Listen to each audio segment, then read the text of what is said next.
Hello student, मैं आज banking के क्वेश्चन क्लास 10 आईसीएसई का लेके आया हूँ। बैंकिंग के पार्ट 1 ऑलरेडी हो चुके हैं।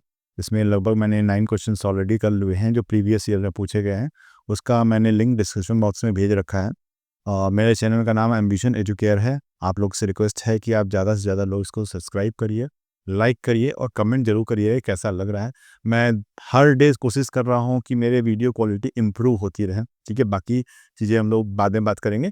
आगे देखते हैं, ये बैंकिंग मैथमेटिक्स का पार्ट 2 है। ये मैंने पार्ट 2 बनाया है, पार्ट 1 ऑलरेडी बना रखा है मैंने। इसके क्वेश्चन हम लोग सॉल्व करते हैं चैप्टर वाइज। ठीक है, तो chapters 2 banking PYQ ICSE 10th part 2 लेकर के आए हैं। जीएसटी के लिए भी मैं तैयारी कर रहा हूँ। जीएसटी भी आपको बहुत जल्दी मिल जाएगा, जीएसटी के सारे क्वेश्चन, क्योंकि वो 2017 में लागू हुआ था, तो 2018 के बाद से ही वो पेपर में आए हुए हैं। तो उसके भी क्वेश्चन ज़्यादा नहीं, 10 ही क्वेश्चन मैंने देखा कि 10 क्वेश्चन है, तो उसका भी एक वीडियो मैं लेकर के आपको बना के दिखाऊंगा। ठीक है, चलिए पहला क्वेश्चन स्टार्ट करते हैं। आज मैं आपको मेथड भी बताता हूँ कि कैसे आपको एग्जामिनेशन में लिखना भी है। अभी जो पार्ट 1 था, पार्ट 1 में ऑब्जेक्टिव क्वेश्चन था, तो मैं रफली इसको बताता था, लेकिन जिसको मैं, ये आपका 3 मार्क्स का क्वेश्चन है, तो ऑब्वियस सी बात है कि रिटन पे भी ध्यान देना पड़ेगा कि किस तरीके से लिखा जाए कि फुल मार्क्स हमको मिल सके। तो 2018 में ये क्वेश्चन पूछा गया है। 19 से लेकर के 24 तक के क्वेश्चन पार्ट 1 में है, उसको जरूर पूरा वीडियो देखिएगा। ये भी वीडियो पूरा देखिएगा, आपको समझ में आएगा, हेल्प बहुत मिलेगी आपको। चलिए, तो पहले इसमें हम लिखेंगे क्या क्या हमारे पास गिवन दिया हुआ है। तो गिवन लिख करके हमें लिखेंगे कि Sonia has a recurring deposit account in a bank and deposit 600 rupees per month. ठीक है, तो मतलब प्रिंसिपल वैल्यू मंथली कितना दिया है, 600 रुपीज़। ईयर दिया है, ये 2.5 ईयर है। तो हम जब एन की वैल्यू लिखेंगे तो 2.5 ईयर लिखेंगे और इसको मंथ में कन्वर्ट करेंगे तो ये 12 मल्टीप्लाई बाई 2 24 6 लगभग 30 मंथ आएगा। ये 30 मंथ आई होगा, आपको समझ में आया होगा कैसे कि 2 मल्टीप्लाई बाई 2 ईयर, ये हो गया 24 मंथ। और हाफ ईयर अगर हम करते हैं तो ये आएगा आपका 6 मंथ। तो टोटल ऐड करेंगे तो ये 30 मंथ टोटल आपका आएगा। ये 30 मंथ इस तरीके से लिखा गया। वैल्यू ऑफ आर आपका दिया हुआ है कितना, 10% के हिसाब से। ठीक है, पर एनम। और फाइंड क्या करना है, फाइंड करना है आपको maturity value of account, that mean maturity amount आपको फाइंड आउट करना है। तो मैच्योरिटी अमाउंट फाइंड आउट करने के लिए हमें सिंपल सी बात है कि एसआई निकालना पड़ेगा। तो एसआई निकालने के लिए हम काम करेंगे, इसको रब कर दे रहा हूँ मैं, इसकी जरूरत नहीं है, मैंने समझाने के लिए लिखा था आपको। नेक्स्ट, तो सबसे पहले हम क्या करेंगे, ये स्टेप हो गया पूरा, ये क्या पूछा है ये हो गया। आप एसआई निकालेंगे, एसआई का फॉर्मूला लिख लीजिए, P into R into N plus 1 divided by 2 into 12 into 100। ठीक है, value of P is given here 600 multiply by rate of interest भी गिवन है 10%। एंड मंथ भी आपको दिया है 30 into 30 plus 1, that 30 plus 1 that is called 31 divided by 2 multiply by 12 multiply by 100। अब इसको यहीं पे सॉल्व करेंगे। आप पूरा ऊपर मल्टीप्लाई करके नीचे मल्टीप्लाई करके डिवाइड करेंगे तो it will take a lot of time. इससे बचना है आपको, तो यहाँ जितना पॉसिबल हो उसे कैंसिल आउट करने की कोशिश करिए। देखिए, जैसे ये मैंने 20 से कैंसिल आउट कर दिया, ये 6 कट जाएगा 2 टाइम्स में, ये 2 काटेगा इसको 15 टाइम्स में, ये 2 काटेगा इसको 5 टाइम्स में। अब तो मेरे पास मल्टीप्लाई करना पड़ेगा केवल 15 मल्टीप्लाई बाई 5 मल्टीप्लाई बाई 31। इसको फिर मल्टीप्लाई करेंगे तो 75 मल्टीप्लाई बाई 31। और इसको आप रफ पे कहीं भी कर लीजिए, आप 75 में 31 का मल्टीप्लाई करेंगे तो ये 5 7 5 21 और ये 22 ऐड कर दीजिए, 5 2 3 2 23 25। तो रेट ऑफ इंटरेस्ट हो गया 2325 रुपीज़। ठीक है, और इसको फिर आप इरेज कर लीजिए, यहाँ पे इसका काम खत्म हो गया। अब नेक्स्ट, यहाँ तक तो हम लोगों ने निकाल लिया। अब ये निकला एसआई, ये वैल्यू हो गई एसआई का। तो जो सेकंड फॉर्मूला मैंने बताया था मैच्योरिटी अमाउंट का, तो मैच्योरिटी अमाउंट कैसे निकालेंगे, maturity amount is equal to N into P, that mean हमने कितना प्रिंसिपल वैल्यू एन मंथ तक सबमिट किया है और उसमें आप सिंपल इंटरेस्ट जोड़ देंगे तो ये आपको मैच्योरिटी अमाउंट बैंक से मिलेगा आफ्टर 2.5 ईयर। तो इसको सिंप्लीफाई करेंगे, एन की वैल्यू 30 है, हर मंथ हम 600 रुपीज़ सबमिट कर रहे हैं, प्लस हमारा एसआई हो गया 2325, मल्टीप्लाई कर लीजिए 18,000 में 2325 को ऐड करिए तो 325 ऐसे ही हो जाएगा। ये 0 और ये 2, तो 20,325 is the final answer. I hope ये क्लियर हो रहा होगा आपको। देखिए ये सबसे अच्छा क्वेश्चन है, इसी तरह के क्वेश्चन आपके पूछे जाएंगे, 100% इसी तरह के क्वेश्चन बाद में पूछे जाएंगे, आपके 4 मार्क्स बैंकिंग में कंप्लीट हो जाएंगे। ये दोनों वीडियो अगर आप देख के जाते हैं तो ये सारी चीज़ें मैं सर्च करके इसलिए निकाला हुआ हूँ। मैं इसका कोशिश करता हूँ कि मैं इसका PDF फॉर्म भी लिंक डिस्क्रिप्शन बॉक्स में भेज दूँ, ताकि आपको PDF भी मिल जाए ये पूरे सोल्यूशन का। नेक्स्ट क्वेश्चन हम लोग करेंगे। Priyanka has a recurring deposit account of 1,000 per month at rate of 10% per annum if she got 5,550 as a interest। देखिए ऐसा ही दिया हुआ है यहाँ पे। At the time of maturity, find the total time for which the account has held। ठीक है, तो ये भी 2018 में पूछा गया है, 3 मार्क्स का पूछा गया है। फिर वही काम करेंगे, जो गिवन है उसको पहले लिख लिया जाए। गिवन आपका क्या गया भाई? गिवन आपका P दिया है 1000, देन रेट ऑफ इंटरेस्ट दिया है 10%, एंड इस बार SI दे रखा है, इस बार SI दे रखा है 5550, और अब पूछ रहा है at the time of maturity find the total time, that mean the value of n पूछ रखा है यहाँ पे। तो सिंपल वही फॉर्मूला यूज करेंगे, SI वाला ही। SI is equal to P into R into N in n+1 divided by 2 multiply by 12 multiply by 100। P की वैल्यू 1000, यहाँ पे तो SI भी दे रखा है, तो हम SI की वैल्यू भी रख लेंगे 5550 multiply by rate of interest 10% दिया है, एन हमको फाइंड आउट करना है, इसलिए n+1 रखेंगे यहाँ पे, और 2 मल्टीप्लाई बाई 12 मल्टीप्लाई बाई 100, जो कैंसिल आउट हो सकता है उसे कैंसिल आउट कर दीजिए। यहाँ पे ये भी कैंसिल आउट हो जाएगा 5 बार में, और 5 से इसको काटने की कोशिश करिए, यहाँ से ये भी कट सकता है 1110। इसके बाद हमारे पास ये 12 बचता है, तो 1 और ये 0 से 0 काट दीजिए, तो ये 111 multiply by 12 equal to n square plus n। इसको फर्दर मल्टीप्लाई भी करना पड़ेगा हमको। अब 12 में 111 का मल्टीप्लाई करेंगे तो ऑब्वियस सी बात है 12 12 और 12 आएगा, तो ये 2331 फाइनली हमारा आ गया 1331 equal to n square plus n, that is called n square plus n minus 1331। अब इसका फर्दर आपको फैक्टराइज करना पड़ेगा, ये तो इतना काम आपको करना ही पड़ेगा, तभी आपका हो पाएगा। चलिए यहीं से हम रफ पे कर लेते हैं। इसका अगर हम फर्दर फैक्टराइज करते हैं तो कितनी बार में जाएगा? यहाँ 2 दिया है तो 2 से लेके जाते हैं, 2 6 या 12, 2 6 या 12, 2 6 या 12, फिर 2 बार में लेके जाएंगे 333, फिर 3 बार में लेके जाएंगे 111, और फिर 3 बार में जा सकता है 3 3 या 9, और 3 7 या 21। अब ये फर्दर फैक्टराइज नहीं होगा, तो कॉम्बिनेशन बना लेते हैं 37 9 18 36। 36 में से 37 अगर माइनस करेंगे तो क्या आ जाएगा? n आ जाएगा, मतलब इसका फैक्टराइजेशन 36 एंड 37 हो जाएगा। इसको मिला दे रहे हैं, 36 एंड 37 इसका फर्दर फैक्टराइज हो गया, तो इसको हम फैक्टराइज कर सकते हैं। चलो अब हम करते हैं इसको n square. I hope quadratic equation तो आता ही होगा आप लोग को।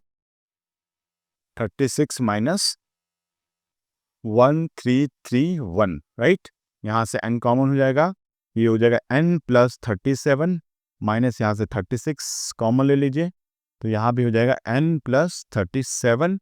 तो n की वैल्यू हो जाएगी यहाँ से n प्लस 37 हो जाएगा, और n माइनस 36, तो n की वैल्यू हम माइनस 37 और n की वैल्यू 36 ले सकते हैं। नेगेटिव नंबर मंथ में काउंट नहीं होगा, इसलिए n की वैल्यू क्या हो जाएगी? 36 मंथ हो जाएगा। आप यहाँ भी आंसर लिख सकते हो, या आप इसको ईयर में कन्वर्ट कर दोगे तो 3 ईयर्स भी आप लिख सकते हो। आई होप ये क्लियर हो रहा होगा। बहुत इजी क्वेश्चन था, लेकिन फैक्टराइजेशन करना पड़ेगा, सारे कैलकुलेशन आपको करने पड़ेंगे, और ये बेस्ट वे है आपको कैलकुलेट करने का कि आप पूरा का पूरा कैलकुलेशन मत करिए, सिंपल बीच में कट जितने कट सकते हैं, जितना फ्रैक्शन हो सकता है, जितने छोटे पार्ट्स होते हैं उसको कराइए। मल्टीप्लिकेशन पूरा करने से बचिए, डिवीजन पूरा करने से बचिए। जब लास्ट स्टेप कोई ऑप्शन नहीं होता है तभी आप उसको मल्टीप्लाई और डिवाइड करिए, राइट। क्लियर। नेक्स्ट चलते हैं हम लोग। क्वेश्चन नंबर 10 था, ये 11, ये 2017 में पूछा गया क्वेश्चन है। Mr. Richard has a recurring deposit account in the bank for 3 years at the 7.5 per annum simple interest. He got this one is other amount of interest at the time of maturity. The monthly deposit यहाँ पूछा गया, P की value, और amount of maturity पूछा गया है। तो मतलब यहाँ पे टाइम दे रखा है, परसेंटेज दे रखा है, रेट ऑफ इंटरेस्ट, और साथ में एसआई भी दे रखा है। तो हम आराम से निकाल सकते हैं। पहले गिवन क्या है ये नोट कर लिया जाए। ये तरीका है लिखने का, ये हमेशा लिखिएगा आप लोग। तो यहाँ पे हमें नंबर ऑफ ईयर्स दिया है 3 years, that is called 36 month. ये तो क्लियर है। रेट ऑफ इंटरेस्ट भी आपको दिया हुआ है यहाँ पे 7.5%, और एसआई दिया हुआ है यहाँ पे। इस क्वेश्चन में आपको एसआई की वैल्यू 8325 दे रखा है। यहाँ पूछ रहा है कि what is the value of P and also what is the value of maturity amount. ये क्या होगा, प्रिंसिपल अमाउंट और मेच्योरिटी अमाउंट दोनों ही चाहिए। तो इसमें भी हम वही फॉर्मूला यूज करेंगे, SI equal to P into R into N, n+1 by 2 into 12 into 100। SI है आपका 8325, पी की वैल्यू निकालनी है, आर की वैल्यू 7.5 दे रखा है, और एन की वैल्यू 36 दे रखा है, और n+1 37 हो जाएगा, divided by 2 multiply by 12 multiply by 100। Decimal नटाएंगे, यहाँ 0 बढ़ जाएगा, 25 3 या 75, और ये 40 40 हो जाएगा। इसको कैलकुलेशन यही करेंगे हम, 12 3 या 36 हो जाएगा। और कुछ काट सकते हैं, अब नहीं कटेगा ये। तो हम 8325 मल्टीप्लाई बाई 80 और डिवाइडेड बाई यहाँ 9 से मल्टीप्लाई कर दीजिए 37 का, तो 3 आएगा, और 27 में 6 जोड़ेंगे तो ये भी 33 आ जाएगा। अब इसको कैंसिल आउट करना है आपको, कैंसिल आउट करिए, 3 बार में ले जाने की कोशिश करिए। तो ये हो जाएगा 3 2 जा 6, 3 7 जा 21, फिर यहाँ पे 2 बचेगा, 3 7 जा 21, 21 यहाँ फिर 5 बचेगा, ये 5 बार में लेके जाएंगे 1 1 1। अब इसको कैंसिल आउट करने की कोशिश करिए। आई होप ये यहाँ पे रब करके देख लेते हैं। 2775 को 1 1 1, तो 2 बार में ले आइए, तो 2 2 2 हो जाएगा, कैंसिल आउट हो जाएगा। ये 5 5 5 बचेगा, 5 बार में जाएगा, तो ये कैंसिल आउट हो जाएगा। मतलब ये टोटल ये 5 बार में चल जाएगा। तो इस तरीके से आप इजीली कर सकते हो। तो 5 मल्टीप्लाई बाई कितना हो जाएगा आपका 80, sorry 25, 25 multiply by 80, that is called approx आ जाएगा आपका 2000 as a value of P, 2000 as a value of P.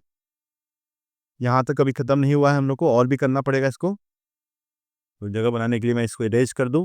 तो ये प्रिंसिपल वैल्यू तो मेरी आ गई, प्रिंसिपल वैल्यू मेरी आ गई। तो पी की वैल्यू हमने यहाँ पे 2000 फाइंड आउट कर लिया। अब हमको क्या करना है, मेच्योरिटी अमाउंट। तो मेच्योरिटी अमाउंट का फॉर्मूला क्या होता है बच्चों? मेच्योरिटी अमाउंट आप सभी को पता होगा, N into P plus S I. तो एन की वैल्यू तो 36 ऑलरेडी दिया ही है, 2000 आपने निकाला प्रिंसिपल वैल्यू, और एस आई आपको गिवन था 8325। मल्टीप्लाई करिए 72,000 आ जाएगा, और इसमें ऐड कर दीजिए 325 और 8 प्लस करेंगे तो आएगा 325 10 और ये 8, लगभग 80,325 रुपीज़। ये फाइनल आपका आंसर हो गया। स्क्रीनशॉट ले लीजिएगा। आपको इसी तरह क्वेश्चंस करने हैं सारे, ठीक है। मल्टीप्लिकेशन से भागिए मत, मल्टीप्लिकेशन से भागेंगे तो आपका डर बना ही रहेगा, इसलिए मल्टीप्लिकेशन से घबराइए मत। आगे चलते हैं हम लोग। Next question, Mohan has a recurring deposit account in a bank. यहाँ फिर से गिवन लिख लीजिए, जो भी है पहले गिवन लिख लीजिए ताकि क्वेश्चन बार बार रिपीट ना करना पड़े। तो 2 ईयर्स एम दिया है, तो 2 multiply by 2 multiply by 12, 2 multiply by 12 that is called 24 month हो गया, क्योंकि एन की वैल्यू मंथ में होती है इसलिए हम मंथ लिखेंगे, ये ज़रूरी है। देन सिंपल ही get the rupees as a interest, मतलब ऐसा ही दिया है आपका 1200 रुपीज़। और at the time of maturity find the monthly installment. Monthly installment का मतलब पी की वैल्यू पूछा है, and the amount of maturity मतलब एम में भी पूछा है। तो प्रीवियस क्वेश्चन की तरह ही हो गया। और रेट यहाँ पे दिया हुआ है, रेट भी दिया है। रेट कितना दिया है आपका 6%, ठीक है। सेम जो प्रीवियस मैंने किया था सेम क्वेश्चन आप देख लीजिए। इसमें भी ये जो चीज़ें गिवन थी, एन दिया था, आर दिया था, एस आई दिया था, पी और एम ए पूछा था। यहाँ भी देखिए वही चीज़ है, एन दिया, एस आई दिया, आर दिया है, पी और एम ए, सेम क्वेश्चन है। चलिए फटाफट लगाइए आप लोग, हमेशा आप लगाइए, देखते हैं कौन पहले लगाता है, ठीक है। कॉम्पिटिशन करते हैं। तो S I equal to P into R into N, n+1 divided by 2 multiply by 12 multiply by 100 multiply by 100 और SI की वैल्यू दिया है ऑलरेडी 1200, P की वैल्यू आपको फाइंड आउट करनी है, R दिया है 6% और N दिया है 24 multiply by 25 divided by 2 into 12 into 100। ठीक है, ये 12 से गया 2 बार में, इसको काट दीजिए 2 बार में, ये 25 जाएगा 4 बार में, इसको 3 बार में, इसको 2 बार में कर दीजिए, 2 का मल्टीप्लाई कर दीजिए और 3 से भी काट दीजिए, 3 से काटेंगे तो ये 400 बार में जाएगा। 400 मल्टीप्लाई बाई 2 इक्वल टू हो जाएगा आपका P। दैट मीन P की वैल्यू कितनी हो गई? 800। P की वैल्यू आपकी 800 आ गई। अब हमें क्या करना है? मैच्योरिटी अमाउंट निकालना है। तो मैच्योरिटी अमाउंट इक्वल टू क्या होगा भाई? N into P plus SI।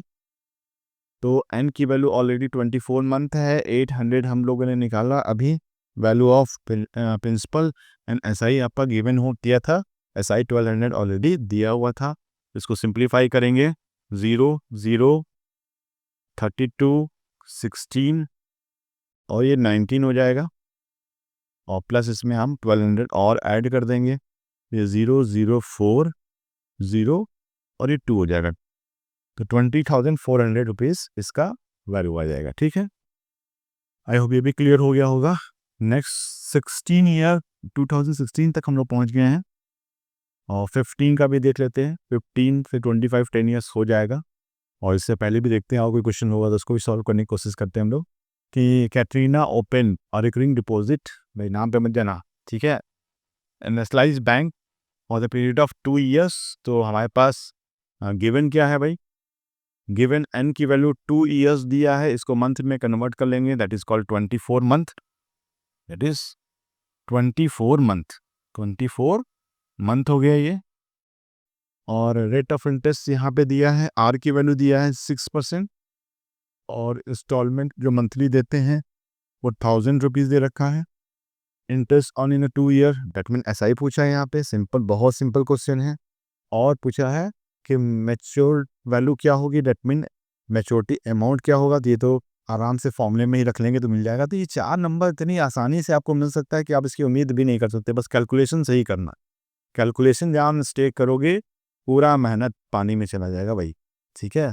इसलिए दिमाग खोल करके कैलकुलेशन करिए और मैं आपके सामने ही कैलकुलेशन कर रहा हूँ ताकि आपको समझ में आए कि ये ईजी तरीका है कैलकुलेशन करने का। 1000 हो गया, R की वैल्यू 6%, N की वैल्यू 24, 24 प्लस 1 25 डिवाइडेड बाई 12, 100 200 से 100 कट जाएगा। और ये देखिए ये दोनों 24 को काट देंगे तो नीचे तो कुछ बचा ही नहीं जी। क्या बचा आपके पास? नीचे सारी चीज़ें खत्म हो गई। 60 मल्टीप्लाई बाई 25 हुआ और ये आप सभी को पता है कि इसकी वैल्यू क्या हो जाएगी? 50 हंड्रेड्स आपकी वैल्यू हो जाएगी। ये हो गया आपका SI। और मैच्योरिटी अमाउंट पूछा है तो फिर से वही मैच्योरिटी अमाउंट इक्वल टू क्या हो जाएगा? N into P plus simple interest. तो N की वैल्यू 24 मंथ में, प्रिंसिपल वैल्यू आपका 1500 है और इसमें आप SI जोड़ दीजिए। कितना SI अभी आप, सॉरी, प्रिंसिपल वैल्यू तो मेरी थोड़ा सा मिस्टेक हो गया। प्रिंसिपल वैल्यू मेरा कितना दिया है? प्रिंसिपल वैल्यू 1000 दिया है, तो ये 1000 प्लस आपने SI निकाला 1500, अभी हो गया 24,000 में प्लस कर दो 1500 तो 00 ऐसे ही हो जाएगा, ये 5 हो जाएगा, ये 5 हो जाएगा, ये 25,500 रुपीज़ आपकी टोटल मैच्योरिटी अमाउंट होगी। ये 2015 का क्वेश्चन पूछा गया है। नेक्स्ट देख लेते हैं हम लोग। नेक्स्ट वैल्यू है आपकी कि शाहरुख ओपन रिकरिंग, ये 2014 में पूछा गया है। ये शाहरुख ने अपना जो है अकाउंट ओपन किया है एक बैंक में, जिसमें उन्होंने principal value, as a principal value उन्होंने क्या ऐड किया? 800 रुपीज़। कितने समय के लिए? 2.5 है, 1.5, सॉरी, ये क्या है? ये 1.5 दिया है। तो ये 1.5 का मतलब कितना हो गया भाई? 12 प्लस 6 दैट मीन 18 मंथ। यहाँ गड़बड़ मत होना, यहीं गड़बड़ हो जाते हैं आप लोग। 18 मंथ हो गया और आपका रिसीव जो वैल्यू है that is called maturity amount दिया है। ये पहला क्वेश्चन है जिसमें आपको मैच्योरिटी अमाउंट की वैल्यू दिया है 15084 और पूछ रहा है at the time of maturity and find the rate as per annum, मतलब R ही नहीं दिया है तो R पूछ रहा है। तो सबसे पहले तो आप यहाँ पे SI भी निकालोगे तभी तो आप फॉर्मूला लगा पाओगे। तो SI निकालने का फॉर्मूला क्या हो जाएगा?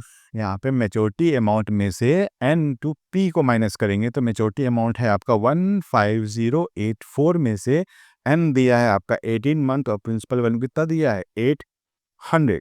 ठीक है, तो अब इसको माइनस करिए आप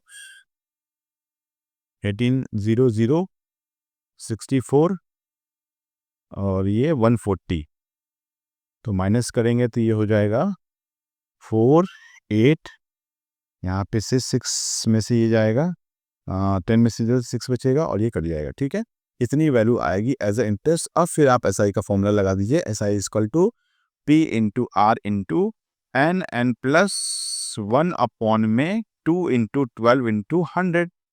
तो एस आई तो आपके पास पता ही है 684 होगा, प्रिंसिपल वैल्यू भी पता है आपको 800 है, आर आपको निकालना है, ये 800 है, आर आपको निकालना है, एन की वैल्यू 24 इंटू 25 डिवाइडेड बाई 24 ही है ना, सॉरी 18, मैंने यहाँ गलत कर दिया। ये जो है वैल्यू आपकी कितनी है, इतनी बार 24 आ चुका है, याद ही हो गया 24। ये 18 मल्टीप्लाई बाई 19 डिवाइडेड बाई हो जाएगा 2 इंटू 12 इंटू 100। तो पहले तो 100 से 100 काट दो भाई, ये काट दो 4 बार में और ये काट दो 3 बार में और ये काट दो 6 बार में। ठीक है, तो सिंपल आर की वैल्यू क्या हो जाएगी 684 में मल्टीप्लाई, नीचे कुछ बचा हमारे पास, नीचे तो कुछ भी नहीं बचा, तो 1 कर लेते हैं डिवाइडेड बाई इधर क्या बचा 6 और 19, तो 6 बार में काटने की कोशिश करिए, 6 1 जा 6, 6 1 जा 6, 6 4 जा, ठीक है, और 19 बार में इसको काटेंगे तो 6 बार में ये पूरी तरीके से कट जाएगा। तो रेट ऑफ इंटरेस्ट कितना आ गया 6%। ठीक, आई होप ये क्लियर हो गया होगा। तो ये आपके लगभग 10 ईयर्स के क्वेश्चन हो गए, 2014 से लेकर के 2024 तक के मैंने सारे क्वेश्चंस पार्ट 1 और पार्ट 2 में बना दिया है। आई होप आप लोगों को ये वीडियो अच्छा लगा हो तो आप जरूर सब्सक्राइब करिए, लाइक करिए और शेयर करिए। मैं Amrish Kumar Singh, ambition educator, Ramnagar. Thanks a lot.